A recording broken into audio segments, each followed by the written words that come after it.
책이나 영상을 보면 어떤 주식의 적정 주가 계산하는 방법이 자주 등장합니다.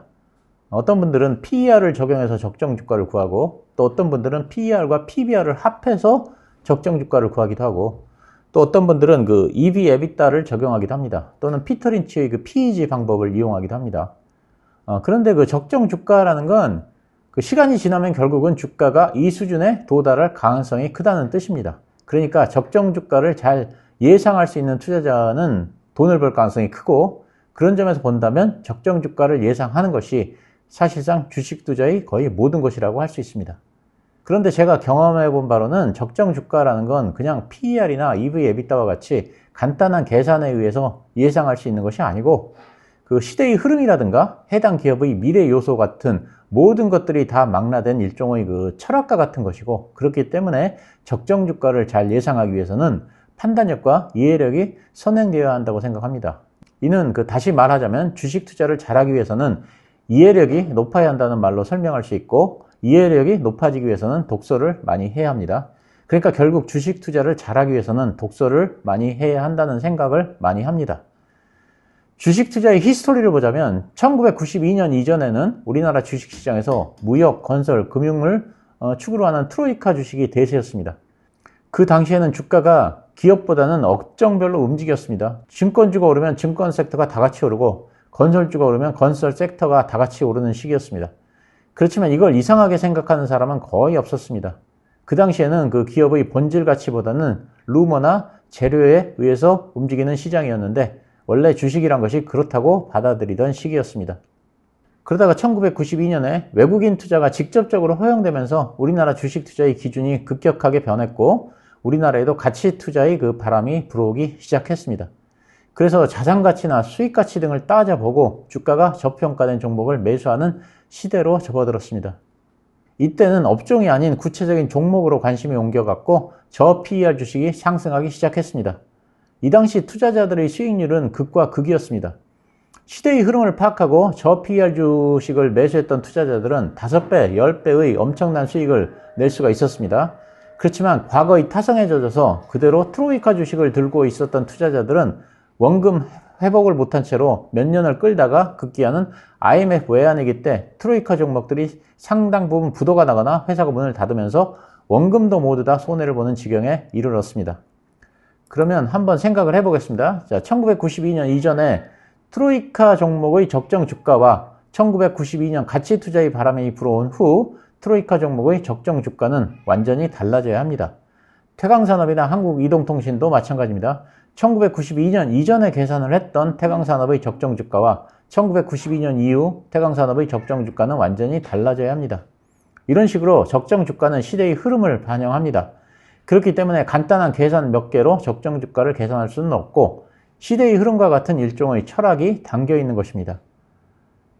트로이카 시대의 그 타성에 젖어 있던 사람들이 이해가 되지 않는 것은 아닙니다. 예를 들면 그 당시 대우그룹은 우리나라에서 4대 그룹에 속하는 회사였습니다.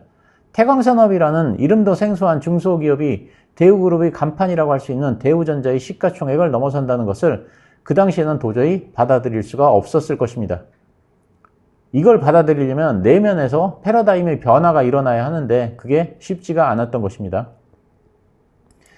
외국인에게 주식시장을 개방한 후 그 저 PER주 상승으로 시작된 변화의 바람은 자산주로 옮겨 붙었습니다. 자산의 개념도 변해서 처음에는 성창기업이나 만호제강과 같이 부동산이 많은 1차원적인 자산주에서 시작해서 나중에는 태영이나 신세계와 같이 유가증권이 많은 회사로 자산주의 개념이 넓혀졌습니다. 그 후 그 우량주의 시대를 거쳐서 지금은 성장주의 시대에 접어들었습니다. 그래서 현재 주식시장의 키워드는 성장주입니다. 성장주는 그냥 한순간의 유행이 아닙니다. 왜냐하면 성장주라고 하는 게 주식의 속성을 가장 잘 반영한 것이기 때문에 역사가 발전하듯이 주식시장도 자연히 성장주의 시대로 진화한 것입니다. 최근 그 밸류 프로그램으로 저밸류 주식들이 상승하니까 다시 가치주의 시대로 돌아간다고 생각하는 분들도 계시겠지만, 그건 정부의 수혜를 일시적으로 받는 것이고, 저밸류 주식이 다시 시대의 흐름을 주도하는 건 사실상 불가능하다고 저는 생각합니다. 왜냐하면 역사가 그렇게 발전해왔기 때문이고, 성장주라는 것이 주식의 본질에 적합한 개념이기 때문입니다. 이는 마치 현대의 그 시민사회가 과거의 봉건주의 사회로 돌아갈 수 없는 것과 마찬가지입니다. 초보 투자자들이 주식을 거르는 걸 보면 어떤 종목이 눈에 들어오면 일단 네이버에서 재무제표를 살펴봅니다. 그래서 그 종목이 적자이면 그냥 덮어버리고 패스하는 분들이 많습니다. 그렇지만 이런 식의 그 주식 투자로는 원하는 수익을 달성하기가 쉽지 않습니다. 요즘의 그 주식 투자는 미래에 어떤 산업이 크게 성장할 것인지 또는 미래에 어떤 기업이 크게 성장할 것인지 이런 것이 중요하지 재무제표가 어떤지 또는 얼마가 흑자인지 적자인지 유보율이 얼마인지 부채가 얼마인지 이런 것들은 덜 중요한 시대가 되었습니다. 실제로 요즘 상장사들 중에서 부도가 나는 회사는 거의 없습니다. 지금은 자금이 없어서 회사가 발전을 하지 못하는 것이 아니라 기술이 없고 노하우가 없고 비전이 없기 때문에 발전을 못하는 것입니다.